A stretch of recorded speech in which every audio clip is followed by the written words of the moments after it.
Our women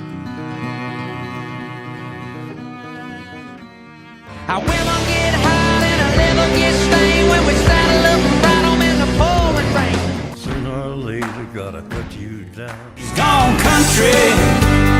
Look at guys, welcome back to another episode of the Outlaw Country Podcast. We're joined today by JR. He's the co-host of Justin Moore's podcast and tour manager. Yep. So, and then Cole hasn't been here for a while. Cole, welcome back, man. Yeah. You know, you've been busy with work. Finally back from work and school and all that boring stuff sometimes, but Yeah. No excuses, Cole. You got to help Ben out on this thing now. If you're gonna have an award-winning podcast, it's gonna take teamwork to make the dream work, guys. yep. Oh, yeah, we're going to get one. No more slacking for me, that's for sure. There you go. It's good. But, Well, how you guys doing, man? Looks like y'all are in a cool pad. You got a pool table behind you. You got some jerseys hanging. You guys got a better setup than I got. Yeah, we're down in my basement right now. We got Nebraska's 3 Heisman winners hanging up behind us. So, Nice. always repping the Big Red. I love it.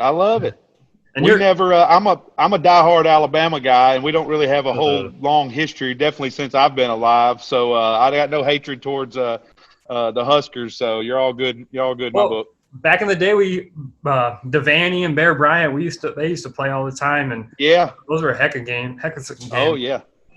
Classics. That was a little before my time, but yeah, definitely back in the day. But we wanted to start off today talking about the passing of the great Charlie Daniels. Just real sad to see him going. I know you were buddies with him. You're repping his shirt right now. So can you tell us a little bit about him and how you got to know him? Yeah, man.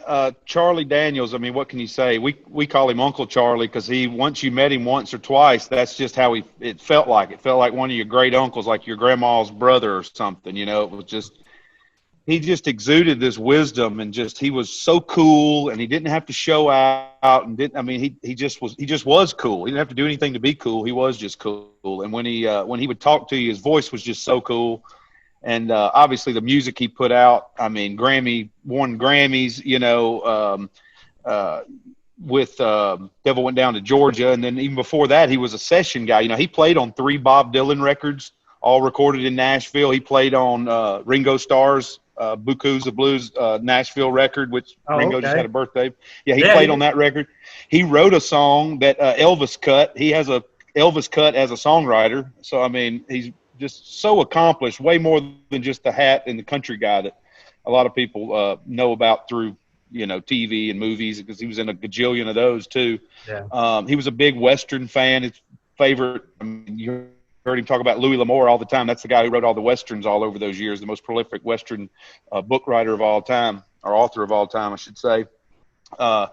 But, yeah, when you're around him, man, it was just he would take time to talk to you. He would ask you how you were doing, and he would treat you just like he's known you all his life. And he was Justin, you know, if he ever needed anything from him or text or called him, he was always call us back or text back. And he actually talked to him a couple of weeks ago and was going to try to have him on our podcast.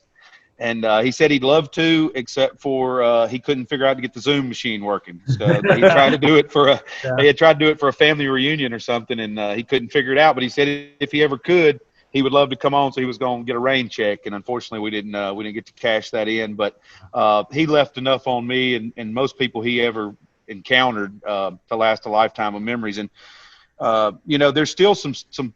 I miss his tweets. I know you guys are on Twitter like I am. That's probably my main social media function. And his tweets were always just so patriotic and just straight to the point. He wasn't scared to, you know, tell you how he thought about it, and he never wavered in his values and beliefs. And he always had a good argument. He always had a good backup. Like, you weren't going to really stump him and get him. He had something, you know, he had his figured out what he was going to do. Yeah, he's a true American through and through. And I enjoyed his tweets, and his team is still keeping some of his nightly ones alive. Yeah. And we've been liking everything. It's nice to see that. Yeah, I saw that. And he talking about how a patriot he was telling us that he had done, you know, he's probably got to be in the top 5 all-time USO tour guys, because he's done more shows for troops all over the world than, I dare say, right under Bob Hope probably. But I can remember him telling us a story about playing a show for some troops somewhere in a remote station somewhere in Central Asia, I believe, or maybe in the Middle East. and they were going to go to another outpost. And they were playing like 3-4 shows a day, just stripped down whatever they could do. And there was one outpost, and there was only like 12 people there, I think. But he wanted to go play these people in this remote outpost some music, and let them have a little release, from their everyday duties, to keep our country safe and free all over the rest of the world, to make sure they remember that. And he said on the way to this uber remote location they were going to, that they heard some noise, and he thought, it was fireworks going off outside. And one of the, guys leading the USO tour, getting in the helicopter, said, no, that's ground to air fire. They were taking on fire as they were going to play a show. Now, I've done a lot to go play a show, but I've never been shot at in my helicopter while going to do a show. But he pressed on. They were like, you want to turn back? He's like, no, we're going to play for these people. These boys and girls up here need some music and some entertainment. We're going to give it to them. And he was just, he was like that. If he told you he was going to be there, he was going to be there. And yeah, he's going to be missed for so long. But I mentioned it on our podcast, and I'll say it here too, just to help, spread the word. He's got 2 books out that you can order off charliedaniels.com. And one is, it's for any artist coming up, a must read. It's called Never Look at the Empty Seats. It is just, it's his autobiography, and it is just gold. And you can actually get it on, like the Audible and that kind of stuff. It's as an audio book, and it's his voice. It's him reading the book. Okay. Yeah. That's so awesome. Yeah. So it's called Never Look at the Empty Seats. You can get that on anywhere. And then the one I think you can only get this on his website, but this is one I read every day. I read a passage out of this every day. It's called Let's All Make the Day Count, the Everyday Wisdom of Charlie Daniels. And it's another one too. It's just, if y'all may remember, it used to be just he'd tweet every morning. He'd have a tweet every morning, like a little inspirational thing. Well, he turned that, after a year of doing that, there's 365 of those in this book now. So pretty cool. That's on his website, you said? Say again? Did you say that's on his website? Yeah, you can get this on charliedaniels.com on his website. And I tell you, I know he's has some cool stuff at his shows as far as merch, but on his website is all kinds of cool merch. So I encourage everybody to go buy some. And I think, all their money and stuff they raise, he puts so much back into his philanthropies and other things that he, takes care of with his manager, David Corlew, and the volunteer jam and the Kids for Christmas for Kids and all the stuff they do. So help those guys out still and keep the spirit going. I'm going to fly his flag as long as I can. He was loved dearly by the citizens of like Nashville and Tennessee. I don't know if you saw them transporting his body. There were people lining the streets. Everyone loved him. He's definitely a legend in country music, and I think he'll live on for many, many years. Yeah, I agree. Yeah, he was even on. I was listening to like the NPR nightly news thing, and they talked about him on NPR because he said he did so much more than just country music, But yeah, definitely loves. Who's going to fill them shoes? I don't know if anybody ever fill those shoes. So yeah, George Jones. Did you ever get the chance to see him in concert then? Oh yeah. I've got to talk. I've met Charlie. I've been around and talked to him. Yeah, that's we've done several shows with him over the years. Every outfit I've ever worked for just about has done a show opening for Charlie Daniels or playing a show with him at a festival at some point. I always tell people one of my biggest rock star quote, everybody listening out there in podcast world not seeing it, I'm doing the air quotes, but my biggest rock star moments, people ask, have you met so-and-so? Do you know Blake Shelton? Do you know so-and-so? Do you know so-and-so? I'm like, yeah, I mean, those guys are just kind of normal, you know what I mean? Because I'm their age, and we kind of all, we're in Nashville. Most people, if you've been there long enough before they were famous, and stuff. But some of those guys like Charlie and them were not, and there's not many of them left, the Willies and Charlies and Johnny Cashes and the Whalens and, Merle Haggard. I got lucky. I got to see him a couple of shows. Never got to meet him, but got to see him play a couple of shows before he passed. But I remember one time standing on stage at the Ryman Auditorium in Nashville, the original home of the Grand Ole Opry, and standing side stage. Justin and I and the band had went to Nashville during Christmas time to play a couple of songs for Charlie's Christmas for Kids concert he would do to raise money to help underprivileged children in the area. And Justin's out there playing, and I'm standing side stage, and there's Charlie Daniels and Charlie Chase from the Crook and Chase show, which was a big TV show forever. They interviewed everybody over the years. And I'm sitting there having this conversation with Charlie, and they're just talking to me like I'm their long lost buddy. I'm thinking, this is Charlie Daniels. I mean, I'm not going anywhere. I'm like, I hope Justin's not on fire because I'm not paying attention right now. But that was probably my biggest rock star moment of all time, is having a conversation with those two guys and them treating me just like a long lost friend kind of deal. Was that the first time you were introduced to him, or was that on a different occasion? No, that was a different one. I'd met him a few times up to that point. I actually met him the first time when I first got in the music business, probably about 03, 04, somewhere in there. We did a fair in Georgia, and he and Willie Nelson were on the bill. And I remember we briefly got to meet at that point. And then when I came back I did a Southern rock, classic rock cover band all over the Southeast. And when I got back into Nashville acts, I started working for John Party. And then we started doing some shows opening for him and stuff. So I got to be around him a few times working for John. And then Justin and he were big buddies. And he actually sang a song on one of Justin's albums. One of the first albums I was Off the Beaten Path record was the first album I was on working for Justin when that came out. So he was on that. So we got to see him a few times during there. And then, like I said, in our business, like you run into everybody a couple times a year. If you're on tour with somebody, you get to see them all the time. But if not, you hope to catch everybody at a festival or fair or something. It's like a big family reunion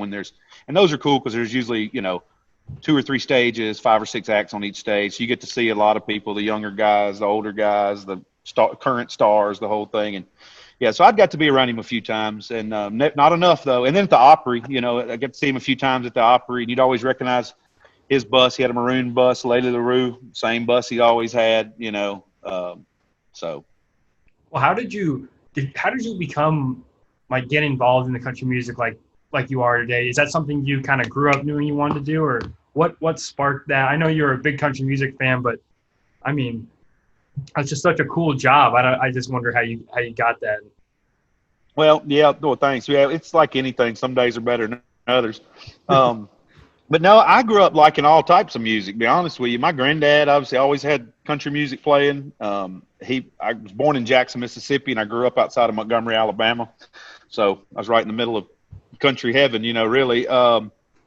But I like that. But I was a kid of the 90s. So, I was listening in the late 80s. So, I mean, it started off with like hard rock and Bon Jovi and, just hard rock. And then that turned into like Body Count with Ice-T and stuff. And then rap was huge. So, I mean, I remember when Dr. Dre albums were coming out, Snoop Dogg first was on a video. I mean, so every kind of music was, going through. And then probably, be honest with you, when I was a teenager at some point, I took a shot of whiskey.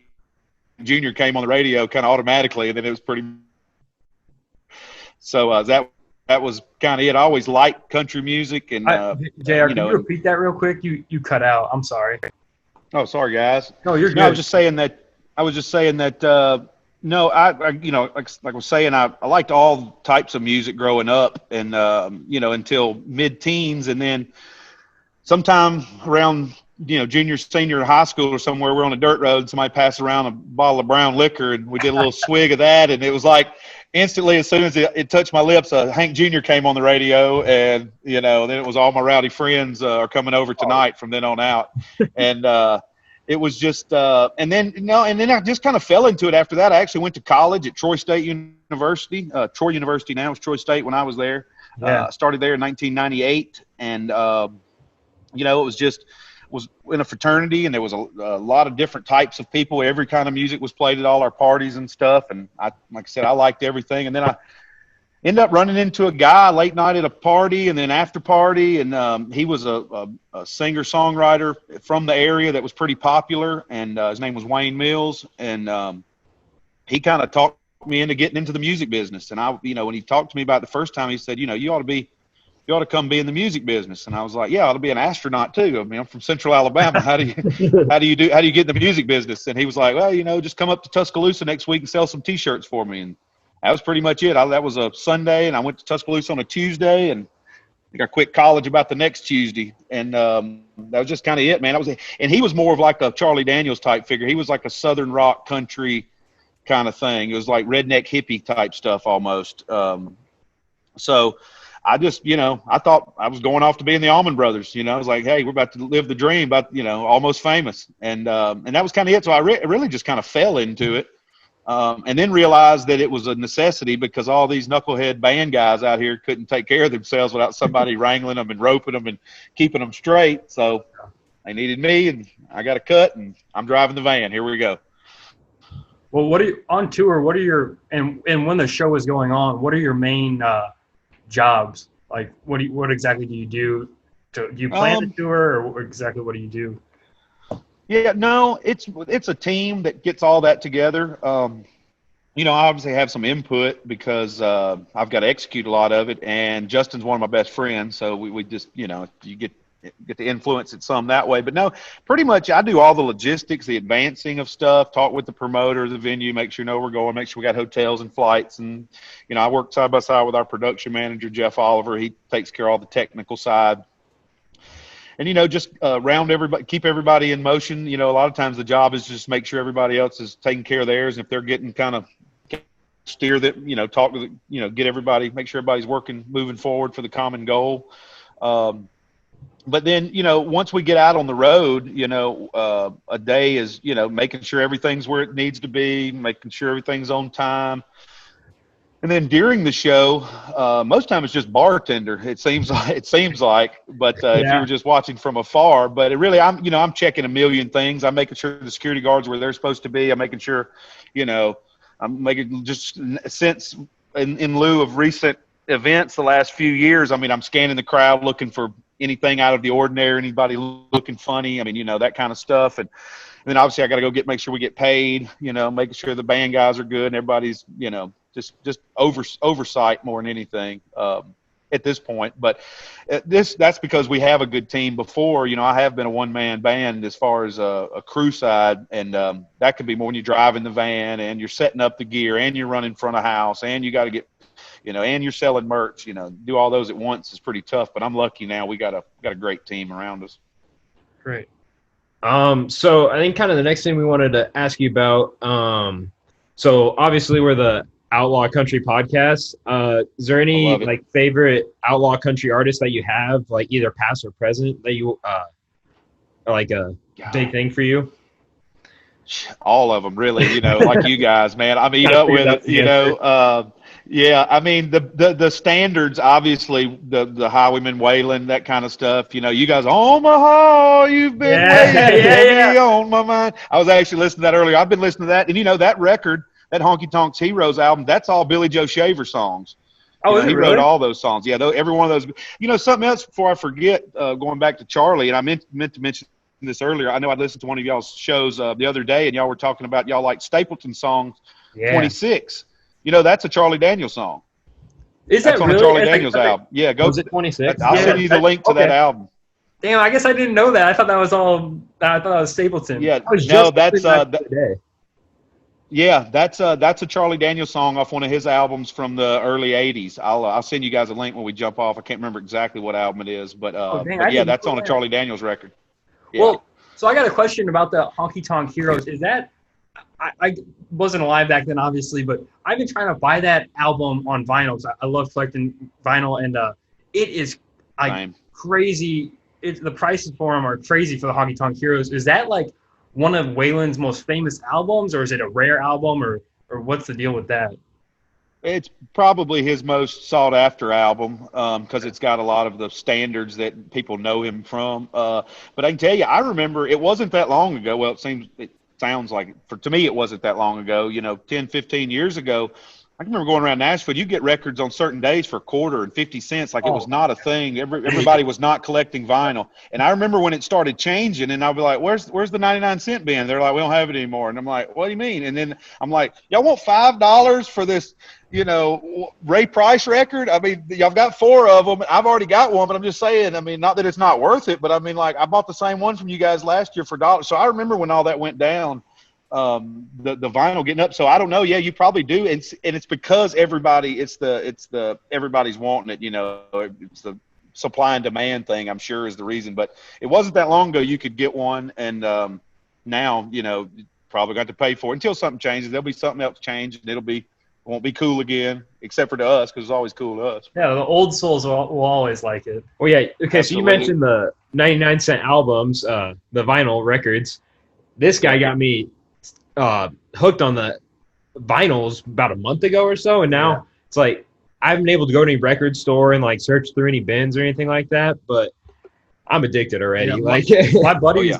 my buddy's uncle used to own a record shop down here in Omaha, and I would go there, and I knew his nephew, so he'd give me deals. And my first vinyl I got was Cash live at San Quentin Prison, and I got that for like $5. And I got like Alabama's Greatest Hits from him, and just a bunch of others, just dirt cheap. And then his record shop closed, and now it just hurts me to pay $25, $30 for a vinyl, and God, is that what vinyl's going for? Yeah, like I just bought Justin's Outlaws Like Me off Amazon. That was like $20. Wow. Well, I could see a new record, but like Yeah. an old, something that's been in somebody's basement for 20 years. I get it though, I guess. I don't know about like the used ones. I haven't been to a record store since his closed. I would have to check on that. The newer ones are usually like $25, $30, but right. It's worth it, guys.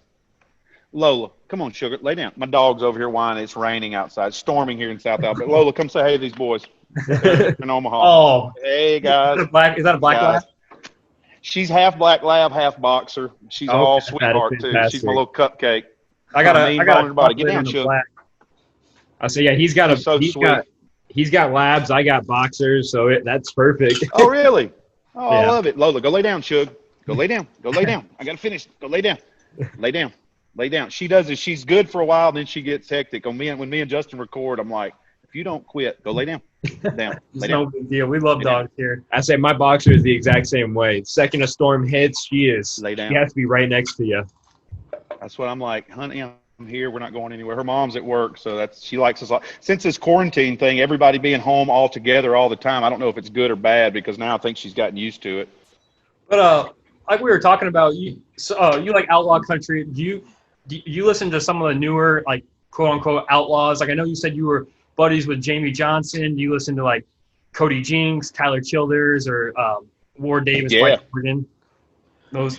Man, yeah, I like all that stuff, man. I actually, I'll be honest with you though, a lot of the stuff I don't get to listen to as much as I'd like to. I really hadn't been listening to a lot lately in general, but when I do hear that kind of stuff, all those guys you mentioned, yeah, I'm a big fan of all of them. I just, some of them, just like when I first met Justin, I told him, I said, I know a couple of your songs. I'm sorry, I just hadn't dug into your catalog. I'm a music guy like you guys are probably going to end up being. Once you start getting into vinyl, you really got to hear it. It's not like you're just playing it and then you like the music. You really got to listen to it in the right context, the right place, be in the right frame of mind, that kind of stuff to really get it. You know what I mean? And I hadn't, obviously, yeah, Jamie and I go way back. He's a dear friend and an awesome cat. And he's probably our biggest contribution to country music as far as the outlaw scene in the last since those guys were doing it in the 80s and stuff. I mean, to me, he's right up in there, the Mount Rushmore of country, outlaw country, especially,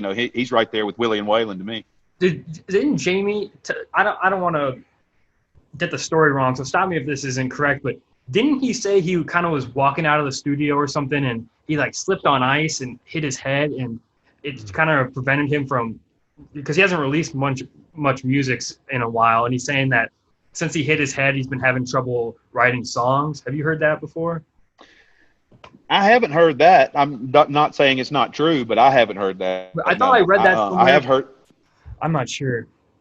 Yeah. I have heard someone say they wish Jamie get married and divorced again so he could write another killer album. But it's neither here nor there. I don't know if you saw one of our tweets with everything going on. We tweeted out and we said the only thing that could unite this country right now is another Jamie Johnson record.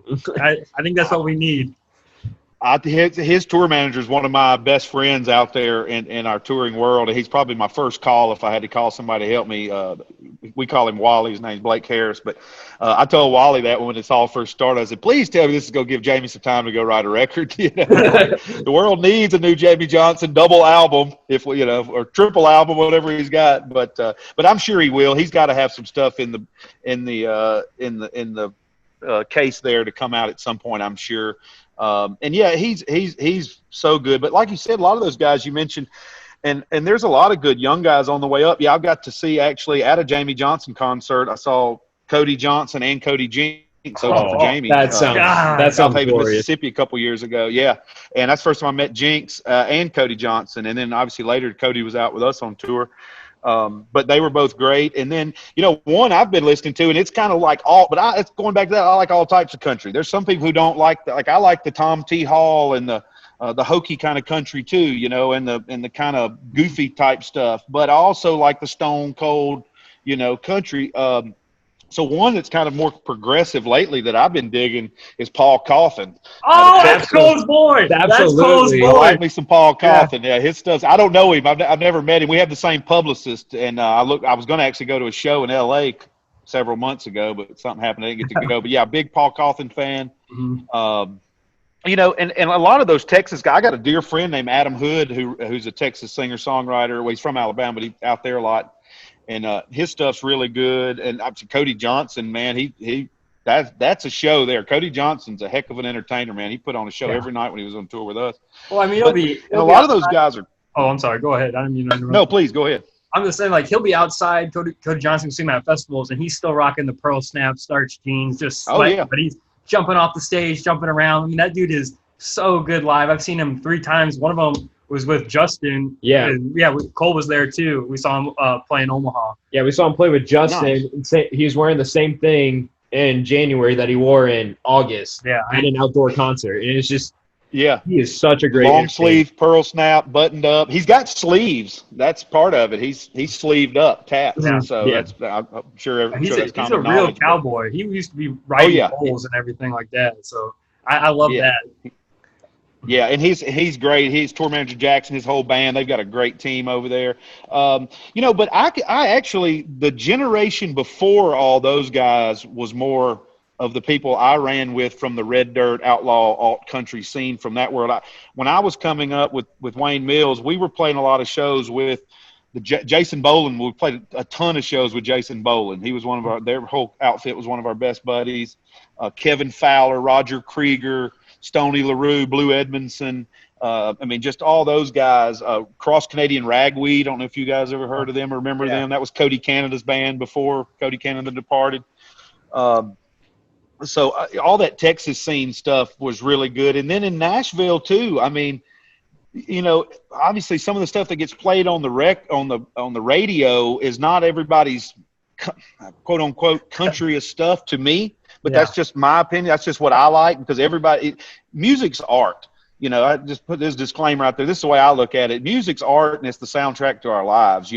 If there's a Picasso painting over here, you may not think it looks near as cool as I do, and vice versa. But that doesn't may not mean it's a cool painting. Same with music. Just because I don't like certain, bro country or pop country or whatever you want to call it, there's a gajillion 14-year-old little girls out there that love it, and that's fine for them. But that's just not what I want to listen to. I'm 40. I'm a dude 40 with chops. You know what I mean? It's just not what I'm jamming on. But there's a lot of those guys, and it's easier now that if you dig back past like that comes out of the radio, and a lot of times those are great too, but their album cuts, they're still just gold, like Randy Houser records or Josh Thompson records or Lee Bryce records.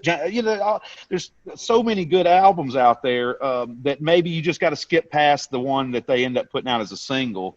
Definitely. And really find that, there's a ton of it out there. Because I can tell you this, all the guys and gals that sing and play on the road that I get to see and be around are genuinely badasses. There's a reason why they made it to the upper echelon of their profession. It's because they really can get it, all aspects. They got it put together and they're really good. But like I'm not a huge say I don't love every Taylor Swift song. I don't really know any because that's just not my thing. You know what I mean? But then I could tell you, every Waylon song or John Party. That's probably one of my favorite young guys now. And Justin's last record is phenomenal. Yes, it is. It's just a bunch of them like that. And then same thing, because John and Justin both, I hear songs that are, because when they get ready to make an album, there might be 30 songs that are potentially going to be on the record, and then they cut it down to 10 or 12 or 15. So there might be 10 songs in there. I was like, I can't believe I didn't make the record, and they're so good, and then you just never hear them. But maybe one day somebody will cut them. So, I love what you said there about. I'm a fan of all of them. I love what you said there about music being art and the way you look at it like that. Kind of the way I look at it is they have the microphone and what you're going to say to everyone. I think the guys I like is they talk about real, true like life experiences, and it's meaningful. It's not just something that's catchy that they're just throwing out there to get listens or get money. So that's kind of how I look at it. I want to listen to something that's the content is good and it means something and there's a deeper meaning behind it. Because I think that's what country music has always been about, with the good stories and the ballads and just it's real life, and that's what drew me in. Yeah, it's just genuine and real. It's real accounts of real things people are going through, and the talk, and also like I was saying, it's the soundtrack to our lives. Sometimes you don't want to hear just the hardcore music, and then sometimes that's appropriate. There's times if you're trying to go to bed, you're not trying to get fired up, so I may listen to some jazz to go to bed. But if I want to get up and start get my head right to go to the gym or something, I might put on Paul Cawthon record per se or something. Or if I'm getting ready to go, my wife and I are going to the Floribama or something, we might put on an Alan Jackson record or a Brooks and Dunn record on the way, or Charlie Daniels on the way. And it just whatever fits the moment, or it could be a podcast. I could be at work, in the office or something, and just listening to podcasts, and that's the soundtrack to my life at that point. Well, then fast forward a couple of hours, and cowboy hat and the boots come on, a couple shots of whiskey, and then it's like, all right, well, let's listen to some Hank Jr. now. So it's just the soundtrack. You mentioned like going to work, like getting hyped up for that, or like getting ready for it, playing like Paul Cawthon.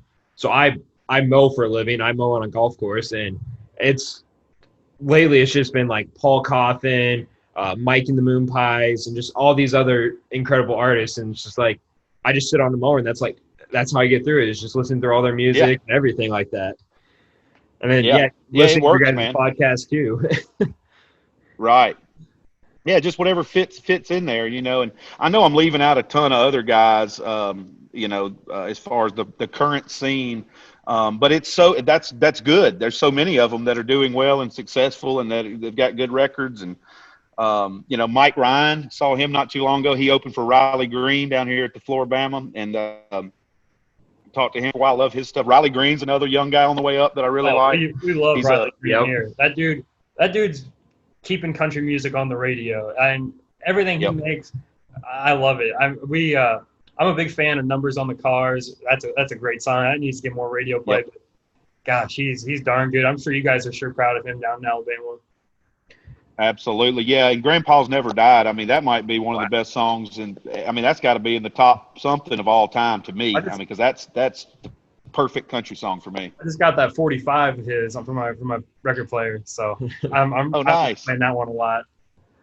So. Nice. Yeah. He puts on a good show too. And he's just genuine and real. He was swinging a hammer before this, and it looks like it. That dude is cut. He is one big dude. Yeah. Yeah, he said last time I talked, he said he wasn't near as strong as he was back in his manual labor days. But yeah, he's still jacked. He was a college quarterback, at Jacksonville State. I mean, he was a ball player and stuff. Okay, I do remember hearing that. And then didn't like Sam Hunt. Fun fact: Jacksonville State also university that put out Jamie Johnson and Randy Owens, lead singer of Alabama. Fun fact: Really? Jacksonville State's a small 2A school up in North Alabama. Well, then Appalachian State, they produced Eric Church and Luke Combs. So they're doing real good too. But right.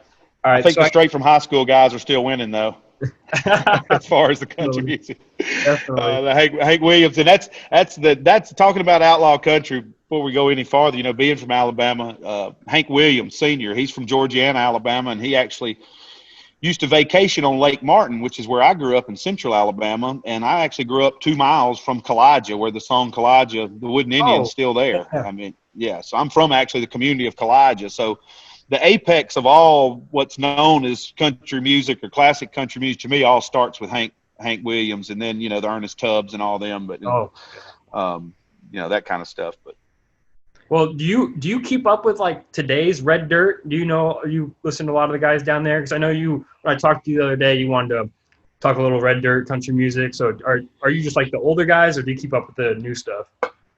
Well, I don't keep up as much as I'd like to. I try to keep an ear out for it. I have a friend who lives in Texas that he'll pipeline me some stuff if they're new and I need to know about it. But most of the guys that I know and that I came up with are that one generation before them. I enjoyed listening to your conversation you had with John Stork the other day. He's going to be. I think he's going to blow up. Yeah, he's got the right attitude for it, no doubt. I look forward to hearing stuff out of him. But no, I was going to let you guys give, since y'all started this out, y'all prefacing and talking about different albums, I was going to let y'all give me a rundown on what the state of Red Dirt is at this point. Tell me who you guys like, what I should be listening to, So all that stuff. There's I'm going to do a shot of whiskey, by the way, in honor of all those guys we're about to talk about. I got mine. But there's two types of country I think me and Cole listen to. We kind of listen to that Americana country music scene, and that Red Dirt scene is what we mainly listen to. And then, of course, there's some mainstream guys like Church, Justin, Stapleton we throw in. But Combs. Yeah, and then but Red Dirt is alive and well, and I think Nashville is realizing that, and they're trying to sign these guys as fast as they can. They've signed Parker McCollum. I don't know if you're familiar with him. Yeah, I've heard the name. Yeah, he's very good. He's got some great ones out there too. Cody Johnson, of course, he's like the leader of it. But I mean, are you familiar with Aaron Watson? Oh yeah, I've met Aaron a few times. Yeah, I went out of my way to say hello to him last time we did a show together because I really do like his music. Yeah, the Vaquero record, man, that was a good record. That is a great record. Yes, is that the one with these little boots have roots? I think so. Is or that what it is? If that's not it, then it's on the Underdog. Yeah, okay, that's that one. Freight Train and That's Why God Loves Cowboys. That's a good one. What's him. the one about the pickup truck? Getaway Truck. Yeah, that's. I say those are some of my favorites by him. Yep. Yep. I really like his stuff.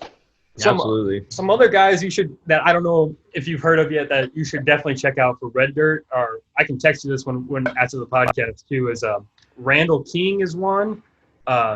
Tristan Mares is a newer one that's coming up. I think he's going to be big. Okay.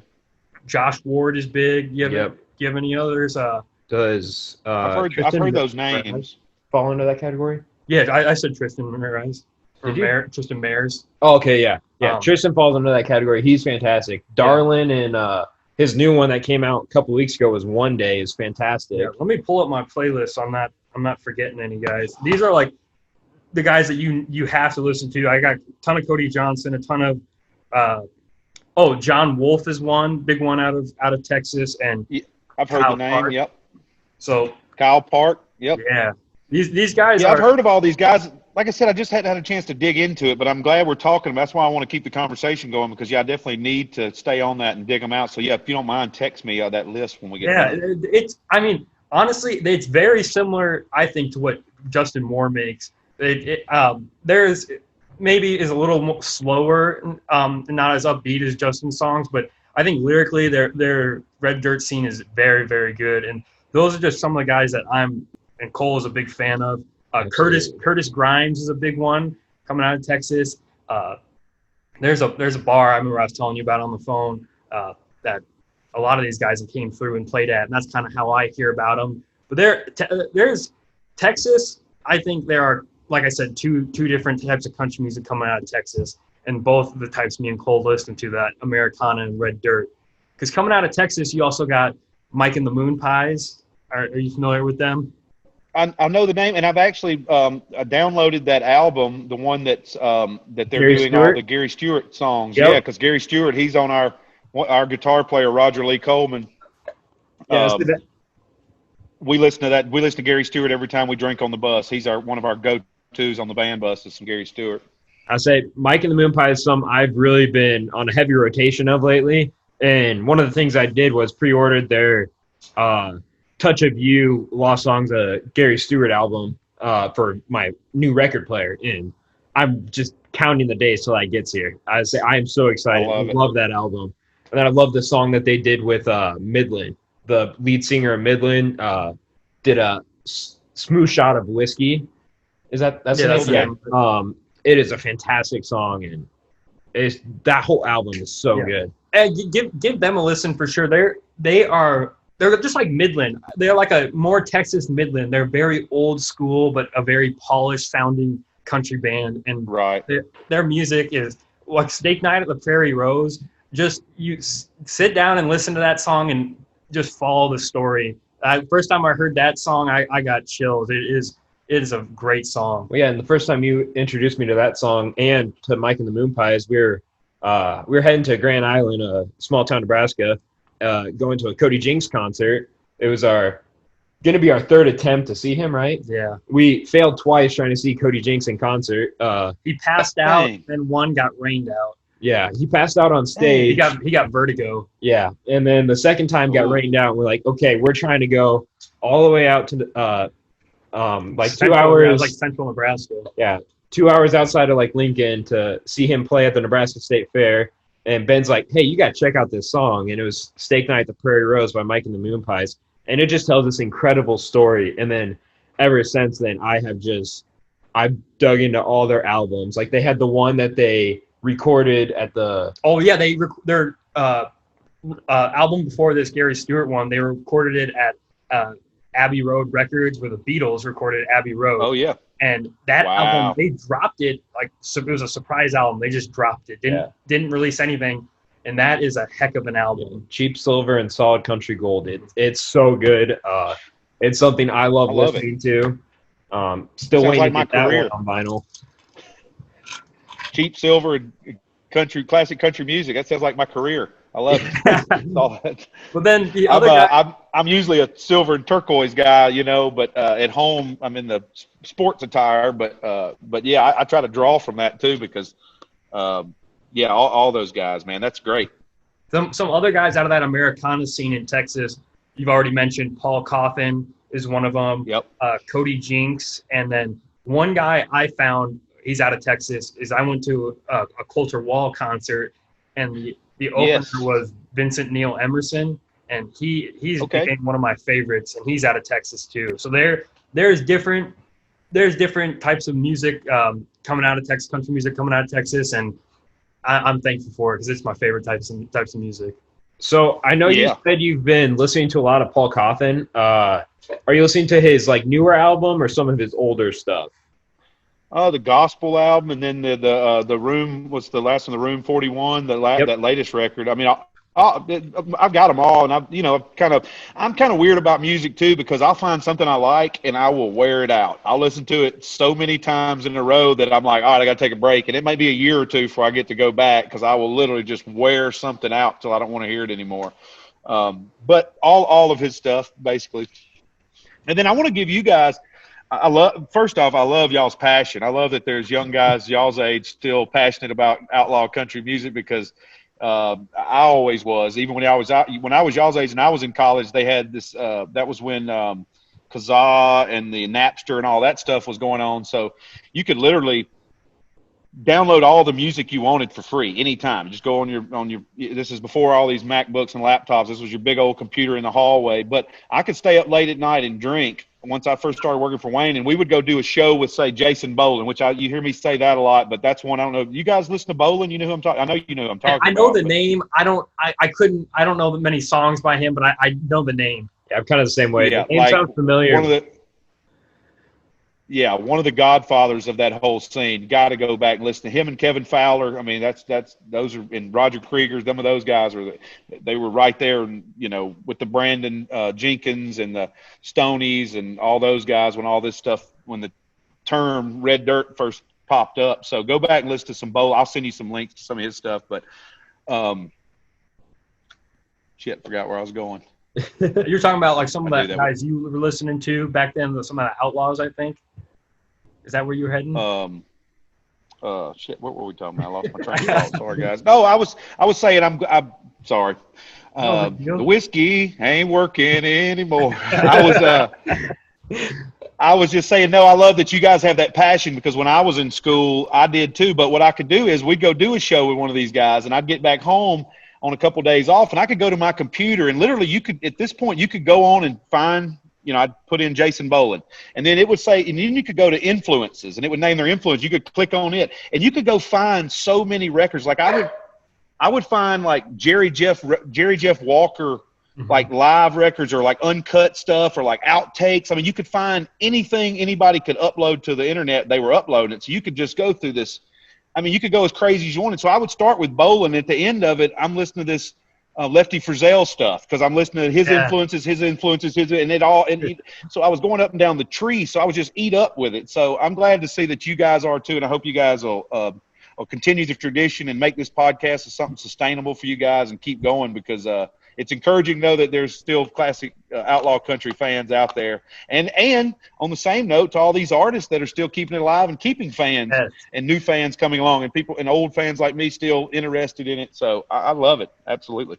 Yeah, it's kind of hard. It's hard to be an outlaw country fan. Like, we love it, we're passionate about it. But I mean, man, do I get some looks at parties if I'm playing music and I throw on maybe some Big Iron by Marty Robbins? Some people are not liking that. Hey, dude.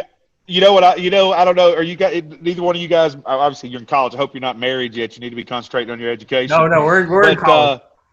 Yeah. Okay. Well, I always said this back in the day. I said it's from a song, which a lot of times my wife's always like, "Quit using song lyrics as talking as your sentence," But from the Sawyer Brown record said it best. Some girls don't like boys like me. Oh, but some girls do. You know what I mean? So yes. There's some people that might not like when you play those records, but there's going to be one or two that really like that you play them records, and that's going to be your buddies. And the birds of a feather flock together. You'll meet many more. And I can't wait till next time we're up there touring, because we're going to all drink together and hang out together and maybe do a podcast together and all that. Hell yeah, man. Absolutely. You guys live let us know when you're coming through. We'd love to get together. Yes. We drink some beers and everything. It'd be a good time, man. I say I'm looking forward to the fourth time I get to see Justin Moore. Yeah, Justin was his first concert. Yeah. Oh, really? Very cool. Yeah. What tour was that? Who was on tour with us? It was almost 4 years ago to this day. It was July 11, 2016. So I was just talking to him about this beforehand. Was that Stir? Yeah, it was at Stir Concert Cove. You guys came with Drew Baldridge. And he was your opening act. I remember that. Yeah, that was the very first concert I ever went to, and I listened to country music at the time. I knew not all of Justin's songs. I knew some of them, but I knew the popular ones. And then there's a few others that I listened to along the way. But it's kind of after that, I really just dug deep and I listened to so much more of his music. Gosh, it was probably the best night. It was one of the most fun concerts I went to, because Stir Concert Cove, it's such a relaxing arena for you to play a concert in. We're sitting back in lawn chairs. There's Ben, me, and then Ben's brother, and we were just sitting in lawn chairs, just sitting back, just listening to the music, just taking it all in. It was a fantastic night. Yeah, it was a good time. That's awesome. I remember not my first concert, but one of the first ones I really remember going to was in Birmingham, Alabama. Went and saw Hank Jr., Kid Rock, and Pat Green opened the show. Yeah. Speaking of another guy that was Red Dirt that went Nashville and then back and all that stuff, which is it doesn't get talked about near enough. Pat Green had some great records throughout the years too. And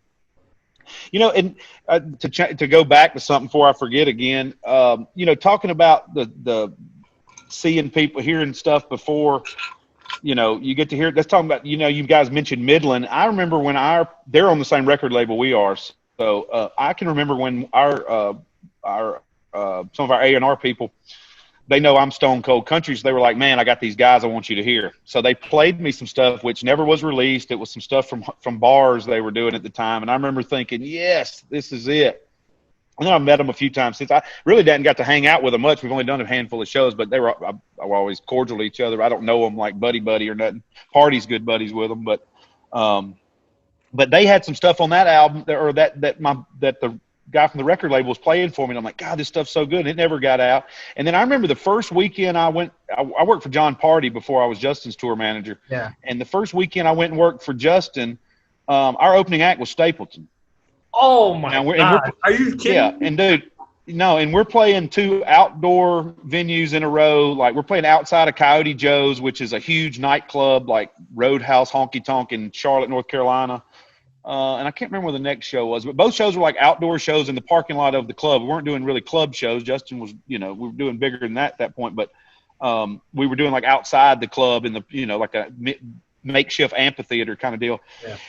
And Stapleton, I knew who he was because he'd been in town for years playing with the Steel Drivers, and we all knew, we all knew who he was. And he wrote so many songs too.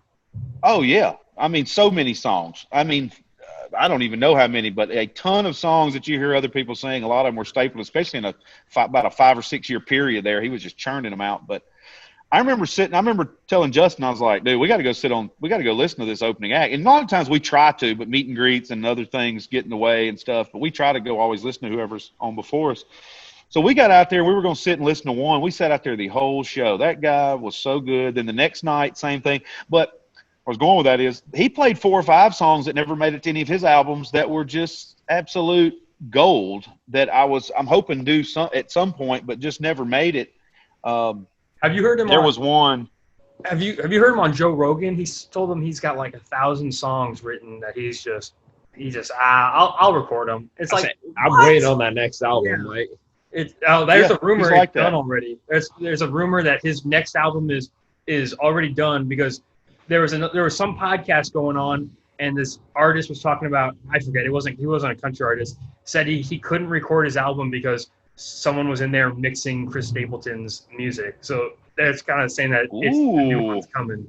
So. Ooh, an engineer leaked some inside info. I love it. Yeah. So we're excited about that. But I'm sorry to interrupt you on that. No. A lot of times, guys, my mind's getting feeble from all the years on the road. So sometimes if I don't go ahead and spit it out, I'm gonna lose it. So, but no, you guys are good, man. I mean, I'm thoroughly enjoying this. Like I said, I'm glad you guys are flying the flag. I hope nothing but the best for you guys, and I'll do this as long as you guys want to. And if after tonight, another time down the road, if we want to do it again, we can jump back on and do it again because this is fun talking with you guys. I know you guys asked me about the current guys stuff. As far as the older guys, and I know I've heard some on your podcast, but if you had to do a short list of all-time influential outlaw country guys, who would be on your Mount Rushmore of outlaws? We're going to give you those. I don't know if they're going to come off as typical, but I mean, my favorites are obviously like the Highwaymen. I love Merle. Yeah, say the first song, one of the my all-time favorite songs is "Mama Tried," by Merle. That one, I don't know why. This guy right here. Yes, sir. Yes, sir. Yep.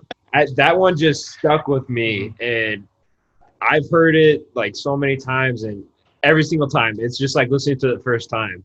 I just love it so much, and it's been a big influence for me at least. I kind of get my mom doesn't get too happy when I play my Hank Sr. album. She hates Hank Sr., but I love Hank Sr. He's so good. I got an Ernest Tubb record I'll sometimes listen to. Trying to think who else. Of course, Charlie Daniels Band. Speaking of George Jones. Before I forget, I know I heard on one of y'all's episodes y'all mentioned Hank Williams, and he was the honky tonk Shakespeare. That's actually the hillbilly Shakespeare. Is his? Oh, did I mess that up? Hillbillies. I tell you, no, and I don't. And it's weird because I'm stupid. I'm the ridiculous one that always looks at stuff like that. I know I've heard a few people over the years. I'll tell you my biggest pet peeve when it comes to that too is when I hear someone say Tanya Tucker when they're referring to Tanya Tucker. Tanya Tucker. Y'all know who I'm talking about. When somebody references Tanya Tucker and calls her Tanya Tucker, I instantly am like, please never talk about country music again because you don't know what the hell you're talking about. If you don't even know that her name's Tanya and not Tanya, So no, I get it, but I heard that on one of your, and I wanted to make sure you guys knew that just for future reference. It's the hillbilly Shakespeare as he was known, and that was true because like Stapleton, I think Hank Sr. took a page out of Jimmy Rogers' book because Jimmy Rogers, the singing brakeman, he was one of the only guys to make any money during the Great Depression just because he wrote like 3,000 songs or something. I think Hank Williams was the same way. He had thousands of songs, and half of them never even got recorded because he passed too early. But what you were saying about Stapleton got me kind of thinking about back when I was like junior or sophomore in high school. Stapleton was coming to town at Stir Concert Co. where he saw Justin, and it was right after he blew up at I forget, was it the ACMs or CMAs, one of the two, and he had already booked the show, so tickets were cheap because he wasn't that famous yet, and me and my brother were like third or fourth row just rocking out, and I don't think he had an opener or anything. He just came out there, played his music, and man, that's a heck of a show. Didn't he play for a while too? Yeah, I think he played for a long time, and he was so good. And then we saw him out in North Platte, Nebraska a few years ago. Brothers Osborne opened, and man, seeing that dude an outside concert with Stapleton, I don't think it gets much better than that. That dude is just amazing. Yeah, he's got the pipes and the songs. And his band's usually pretty small. It's usually like a 4-piece band. His wife's But out there man, singing with him. yeah, man. I can remember the first time my wife saw him. We came to Nashville, and we went and saw him at Third and Lindsley. I'm talking about a bar that's I don't know how many people, 150 people in there maybe. And I remember I stood in line like an everyday Joe. You know, I was like, we're going to see this. And as I'm standing in line, I look, 3 people behind me is Drake White, you know, then a couple people behind him and somebody else. And we're all like, we're going to see this. And I remember telling a couple of my friends that when he was actually out when we were on tour, Miranda Lambert one time, Stapleton was out because he had written a song with Miranda, and he was going to get up and play it that night. And I remember a friend of mine we were in Chicago. I remember it distinctly. And my best friend happened to be in town. He works in the insurance world, but he happened to be in town. And I was like, you got to get over here and meet this guy. I was like, I want to see you anyway, but I was like, you need to come meet this guy because this guy's going to be the next thing. I just knew it was going to happen because he was on that trajectory in his songs and knew he'd gotten a deal. And this was right when he had his first song out was What Are You Listening To, which was a great song. It didn't get a lot of traction. Yeah, what a great tune. It didn't get a lot of. I mean, I don't even know if it was. I'm sure it charted, but I don't know how high it got. But as soon as I heard that, I was like, oh yeah, he's going to be fine. And my buddy still tells me now when he's buying tickets to go see Stapleton all over the place, he's like, sure, I'm glad you called me over there that day to meet this guy because you were right, kind of deal. But there's a lot of those, man, and it just takes a lot of hard work and a lot of luck and a lot of stuff to get to that spot. And like Chris, he'd been doing it for 20 years or 15 years up to that point when he finally got his big break. But yeah, those guys, just uber talented and the music speaks for itself. Just like all those guys we mentioned, you don't get to talk about Merle's and Charlie's and Waylon's and stuff without the songs being there. And their songs are just timeless, like Johnny Paycheck. Yeah.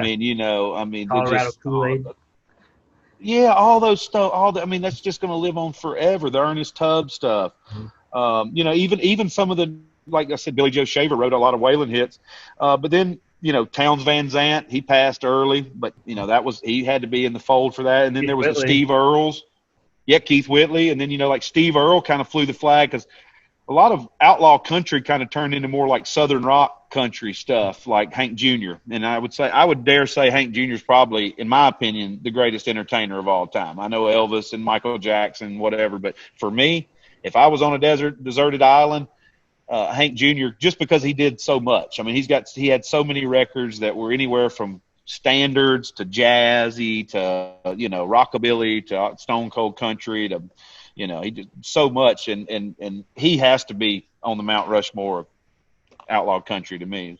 If you like that Southern rock scene, have you heard of Whiskey Myers? Oh, yeah. Yeah, we love Whiskey Myers there. Oh, yeah. Oh, yeah. In the Steel Woods. Oh, yeah. I know the Steelwoods. They're good. I like them a lot.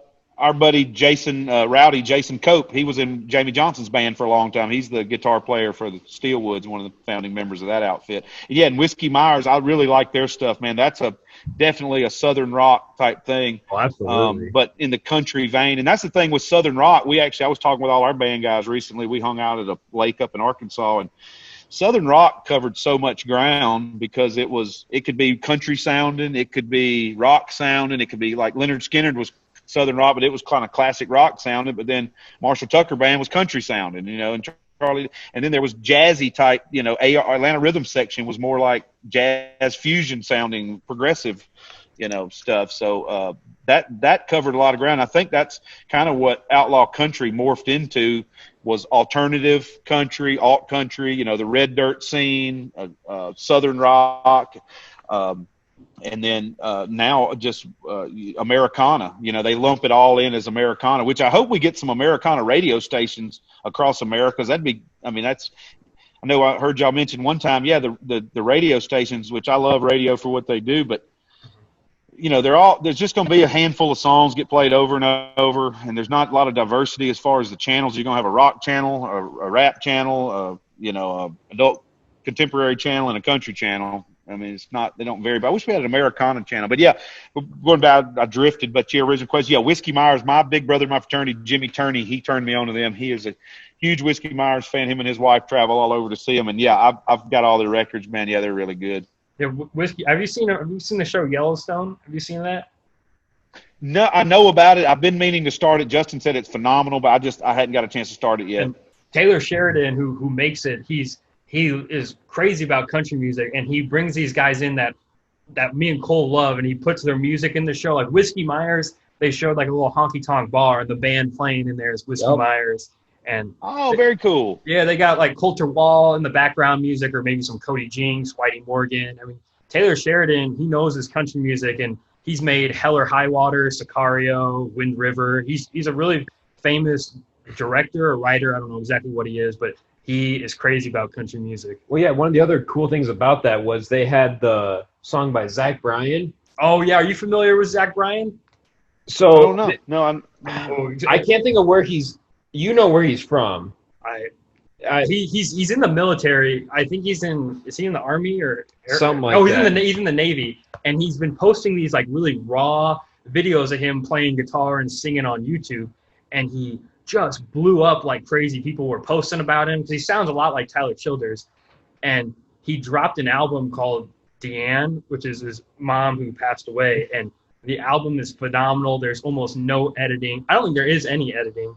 And I know for a fact that this album he released last fall of 2019, that was Deanne, and then he just this May, I think it was, released a second album called Elizabeth.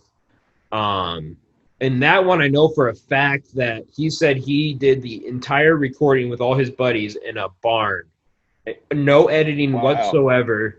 And he said one of the songs, they were drinking so much at that point that they forgot to start recording at the beginning. And so they started recording halfway through the song, and they're like, nope, no editing, just left it the way it was. And it still turned out really good. Cool. It's still a fantastic song. Check out Zach Bryan. If there's one artist you take away from today to check out is Zach Bryan. He's going to be huge, and you can't hate the guy. He's out there serving our country and making damn good country music.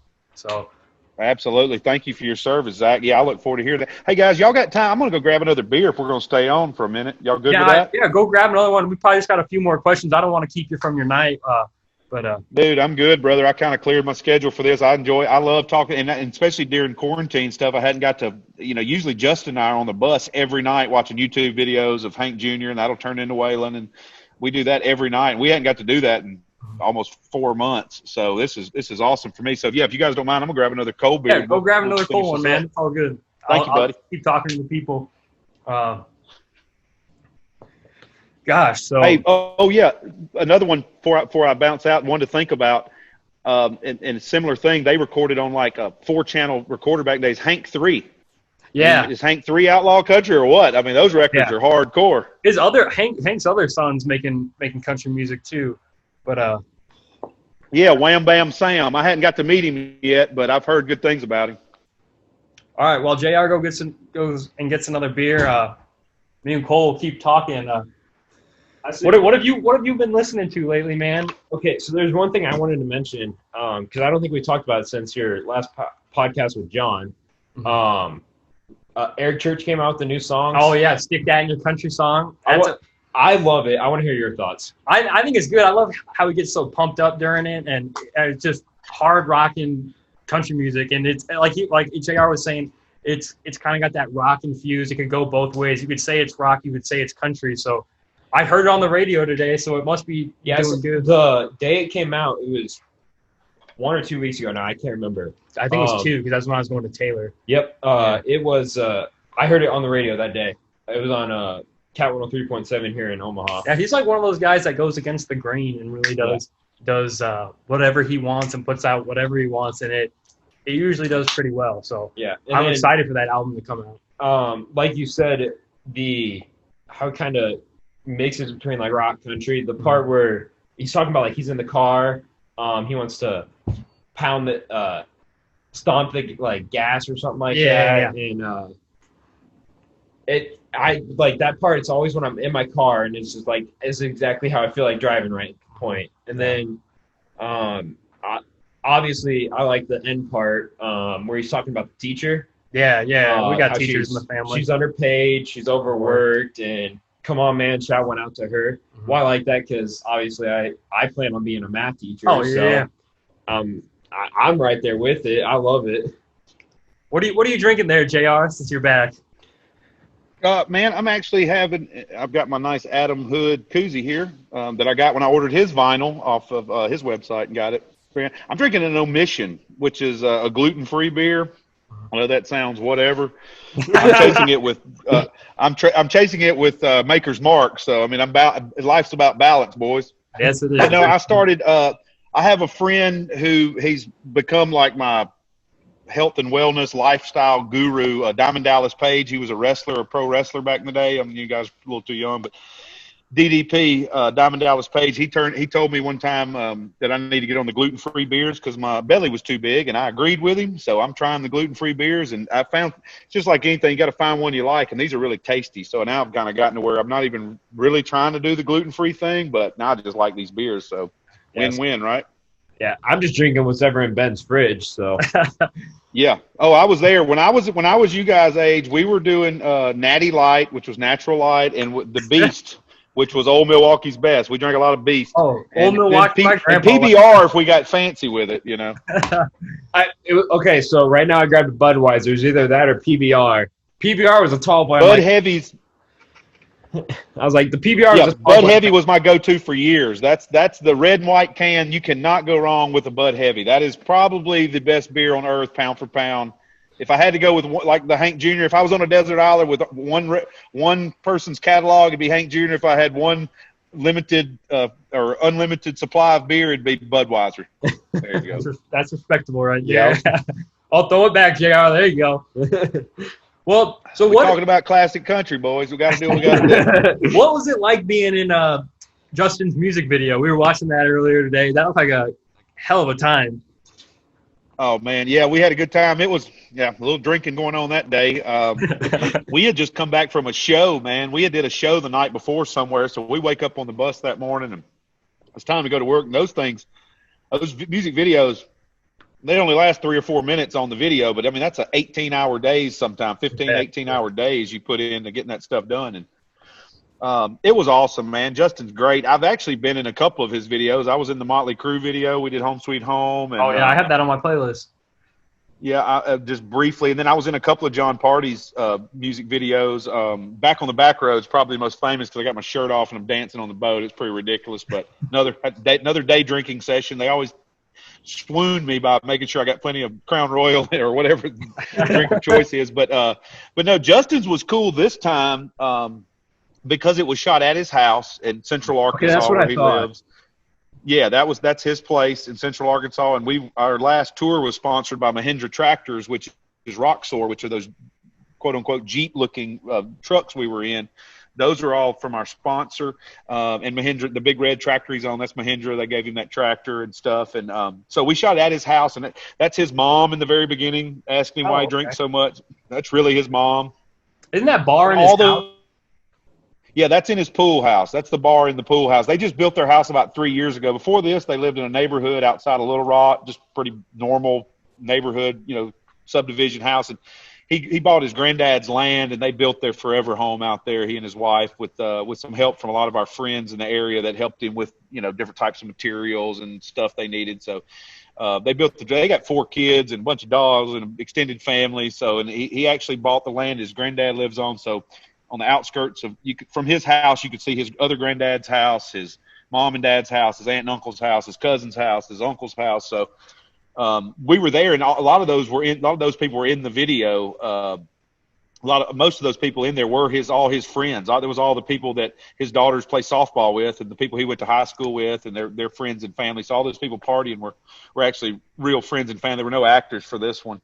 And yeah, that was at his pool house, his bar that every time I come to town, I have to keep stocked because I think he just waits on me to stock it up. And I'll go by the liquor store and buy a couple of cases of vodka and a couple of Crown, because when I get there, I'm always like, why are we out of everything? And I'm like, I guess I hadn't been here in a while. So, but it was awesome. And Justin's so cool, man. He's so gracious to always include me on stuff like that. And he's just, I got to say it. He's probably the best boss on earth because he treats everybody. And it goes to Charlie. He got a lot of that from Charlie. He knows everybody in the band crews, everybody's name. Everybody's equally important. He wants to hear everybody's opinion. If anybody's got a problem, he wants to talk to them about it. I mean, he wants everybody to be in a positive light. He wants to give everybody all the tools, as he says, he wants to give everybody all the tools they need to succeed. So he wants everybody just to do well, and that reciprocates on why the people, he's had the same band his whole career, most of the same crew his whole career, and I've been there almost 7 years, and yeah, it's been a fun ride, and that day was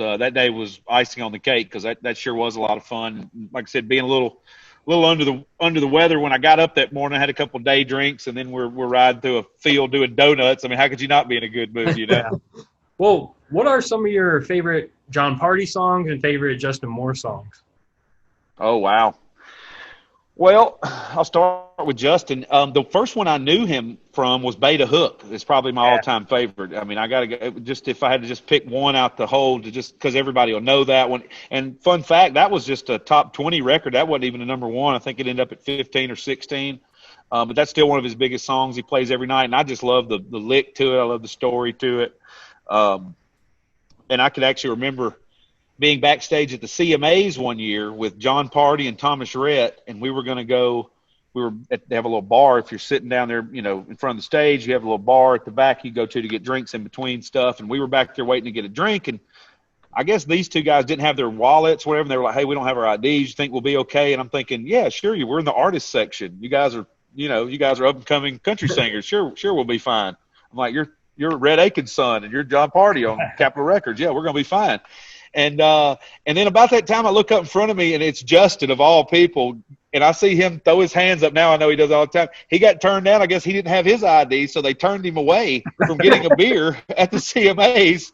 And he didn't argue with him. He just threw his hand, "Okay, whatever," walked away. And I was thinking, we're in trouble, boys. They didn't let Beta Hook get a beer without an ID. I doubt they giving you one. If they don't know him, they damn sure don't know who y'all are yet. Yeah, you know. So Beta Hook was always a good one that I always liked the Justins. And since then, I mean, the majority of, not that I dislike any of them, but like I said earlier, some are just, I mean, it's art, you know, some pictures are prettier than the other. And to me, a lot of album cuts, like one off the last record was Middle Class Money. I thought that was a great song. Good time. One off the new record, Jesus and Jack Daniels. Oh, I love that one. That one's, yeah. You know, and then he says it's his favorite song he ever wrote, which I wasn't familiar with when I first met him, just because, like I said earlier in this podcast, the Outlaw Country podcast, that I hadn't got a chance to listen to his complete catalog, but it's Outlaws Like Me. Mm-hmm. That's a good one. After going back and listening to that song, I mean, that's a banger, man. And then off the last record, there was a couple, Hell on a Highway. It's more of a progressive. It's not that traditional sound, but the words in that song were so good. You know, and just a bunch of them. And then, you know, some that when they're working them up, there's one that hadn't come out yet, and I don't want to spill all the beans, but I think it's you guys. Actually, this is how I met you guys. I saw you guys put a tweet out about Justin and Riley Green doing a song. Okay, I want to ask about that. We did not expect that to blow up. I was listening to your guys' podcast, and I mean, if you weren't listening close enough, you probably wouldn't have caught it. But I heard Justin talk about it, and I'm like, well, okay, why isn't anyone tweeting about this? Like no other country sites are. I'm like, well, hell, I'm gonna break the news then. And then Riley gave us a retweet, and that was just boom. It started blowing up, and thank God it did, because that really helped us out, get a little bit more of a following, and then so we're really thankful Riley did that, and then thankful I was listening to your guys' podcast to find out about that. Yeah. So me and you both, brother. I wouldn't even know you guys. I'm glad I do now. Yeah. But yeah, that's one that song in particular, and I don't want to give too much it up. I don't know how much I even should at all, but but it's a duet, and I'll just say this. All right, Justin and David Lee Murphy wrote it. Now that's one that's in the books. Okay, I mean, we're ready to hear that, man. Yeah, David Lee Murphy is so cool, man. He's one of the coolest cats in the business, but phenomenal songwriter. Obviously, Party Crowd, Dust on the Bottle. I mean, he had some huge hits in the mid-'90s. But it's a song that I don't want to tell it all, but it's a song that Justin and David Lee Murphy wrote. So the rough tape of them recording it at Justin's beach house is like what they call in the business a work tape. Mm-hmm. It's Justin and David Lee Murphy doing this song, and it's just with acoustics and stuff, but I hope Justin and Riley get to record this, and that's why Justin reached out to Riley. He said he only had to text him once and, hey, man, I got this song. You want me to send it to you? You want to do it? And he's like, you ain't got to send it to me. I'll do it kind of deal. And I know it's going to be a banger. I hope it gets to be a single. If it's not, it's going to be a show, a great at show song. But it's a song, like I said, I got to hear the rough cut of it originally, and then when he said Riley was going to do it, I'm thinking this is going to be really good. And so there's songs like that, like I mentioned earlier, there's songs that were going to be on the record that never made it, that I'm like, oh, they were so good. So I like a lot of Justin's of stuff, and just even him when we're hanging out, he'll just get his acoustic up and he'll start playing a Vern Gosdin tune or something. He's just got a great voice, just a straight Absolutely. country. You know, he can do all the fun stuff with his voice, but when he sings just straight, man, he's as good as any of them. And then John Party, who's like one of my, he's legit like one of my little brothers, man. We met. I was actually the tour manager for a band called Southern Hauler, which we were a classic rock country cover band pretty much that we played all through the Southeast and Texas and Florida. And we made our rounds. We did that for several years.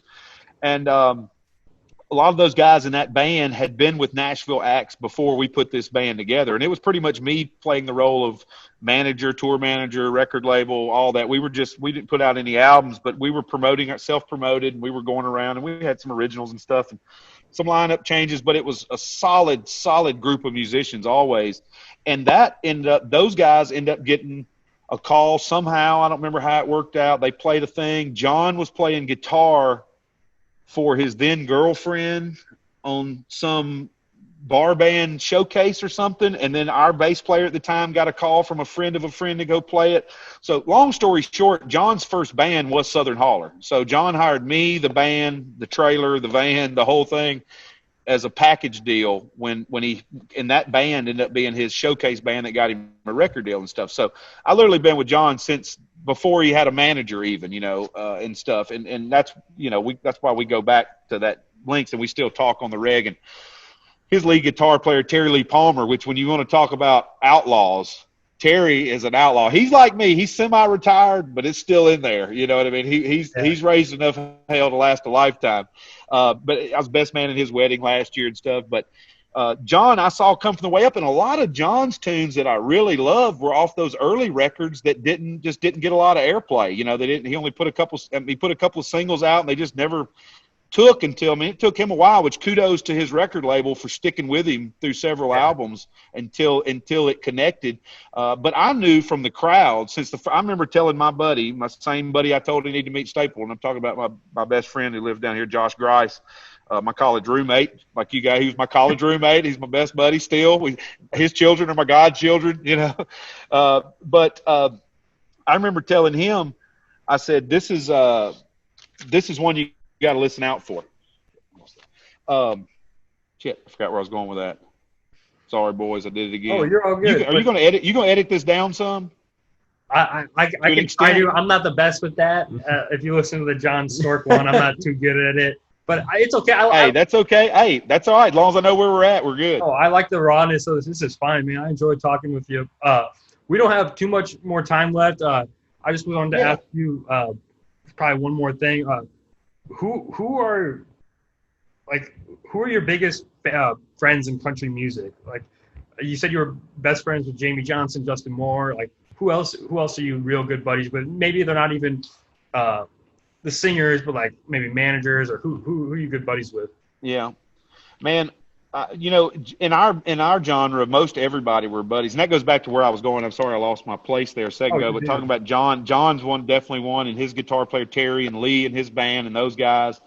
Been friends with those, and back to John's music. Yeah, all John's music. His stuff is just solid gold country. I mean, I love all Party's records. There was one, She Ain't In It. I'm so glad that. That's a heck of a song. I'm so glad they finally recorded that. That was around for a long time. But no, I've known Jamie forever. We're great. And Justin and I have become just close as you can get because, when you work together every day and you're around each other as much or more than you are your own wives, you don't really have a choice. And we're pretty like-minded. But those guys, like I said, Randy Hauser's a good buddy. As far as like the guys behind the scenes, like I said, Blake Harris, Jamie Johnson's tour manager, I talked to on the reg. Charlie Sanderson, Hank Jr.'s tour manager, I talked to on the reg. Just talked to Chris Lee, a couple days ago. He and I were texting. That's Granger Smith's tour manager. He's a good friend. Chris Tate, who's with Big and Rich now. Golly, guys, I could go on for days with this. And some of I got to put these out there while we're doing that. Some of my biggest influences as far as people I look up to in this business, and I try to model my style of tour managing after, were some of the guys over the years that were really cool to me and let me be a part of it were Todd Bunch, who is Eric Church's tour manager. I take a lot away from I take a lot away from what Todd did because he was solid to me all those years. Tom Addison, who used to be Dirk Bentley's tour manager, he was always good to me. There's a guy named Sarge. I don't know who Sarge is even working for right this second. He was Luke Bryant's tour manager when I met him. Sarge was solid. He's a Sarge. He was in the Marine Corps.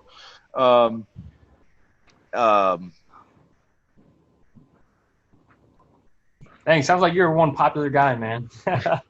Well, no, not me. I'm just a super fan. They let hang out at the party, so I just try to make my rounds and say hey to everybody, and sometimes it clicks, and that's the thing. A lot of times it just clicks because we're all from rural America, no matter where you're from, and you just. Or the other one I was thinking of was Brent Long, who's Brad Paisley's tour manager. I love him. Yeah. He's a long, tall Texan, and he's like I like to be like him because he never has to have his computer and cell phone and all that working. He has a Sharpie and a pile of envelopes, and that's it. And he gets assistant to do everything else. And I always say that's the way you do it right there. But no, and like I said, most everybody. I mean, I talked to Jansen the other day on the phone. I'm good friends with Jansen, and just the list goes on. All those guys, and that's because that's an attestment to how normal and natural those guys are, because they're just normal people. They just have cool jobs now, like Justin says. They were all just somebody's buddy that they drank with until they got a record deal, and they still are those guys. Nothing's changed. Most of them, nothing's changed. That I couldn't say any of them that I've known all these years has turned into like a successful jerk, like they don't answer when you call or they're too cool for school. That just doesn't happen of any of our friends. If it does, I'm sure a couple of us will go check them up, but it just never happened. Yeah. Well, JR, we really appreciate your time, man. We enjoyed this. This has been a fun podcast, man. If you guys come up to Omaha next time, let us know. We'd love to grab some beers with you and hang out. We'd love to do another podcast with you, maybe even with, Justin. We'd love to talk to him. Yeah.